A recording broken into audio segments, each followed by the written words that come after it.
An attorney fighting the eviction of a Mesquite mother is making a strong accusation against a justice of the peace.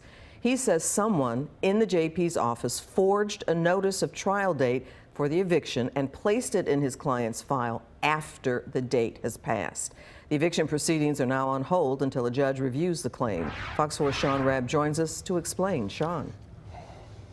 Good evening to you, Clarice. Attorney Mark Melton has been fighting for renters' rights throughout the pandemic and in many cases stopping evictions. In this case, he says someone who works in Justice of the Peace, Place 2, Precinct 1 in Mesquite, Garland, told him that the document in question, this letter about a trial date being set for eviction, was not placed into the document file until after he asked for it. That's an allegation, though, that the office strongly denies. It was shocking at first because they told me that they had everything fixed. Chantel Hardaway facing eviction from her Mesquite apartment. The single mother of 7 sued for more than $9,600 in back rent. No picking up the phone. Balance could have been eliminated if they picked up the phone. They never picked up the phone. Attorney Mark Melton is representing Hardaway. The rent assistance money was there and it was ready to pay her rent, and the landlord didn't want to cooperate. But even more of a problem is what happened in the courthouse. The courthouse is Justice of the Peace, Precinct 2, Place 1 in Mesquite, Garland, Judge Margaret O'Brien. So we have a situation here where the landlord asked to reset the trial date, which the court did. They never told her about it.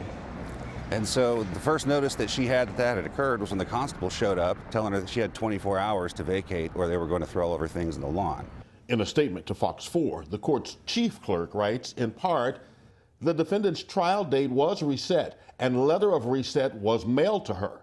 The court did not receive an insufficient delivery return from the U.S. Post Office. Attorney Melton says he asked the court to send him a copy of the trial notice sent to Hardaway. They sent me a PDF letter that does not look like the normal trial notice.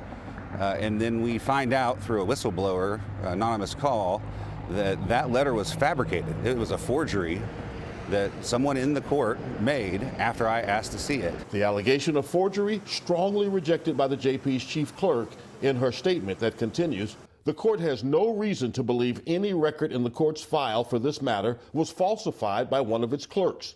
A comment by one clerk, if made, does not mean the document was not in the file, nor does it validate any accusation of fraud. Melton filed a motion in county court law to have a hearing for a temporary restraining order to stop the eviction until there is under oath testimony about whether the trial notice sent to Hardaway was part of the record or not. Next week's hearing is for a temporary injunction just to maintain the status quo while we figure out all of the various things that are going on in this case.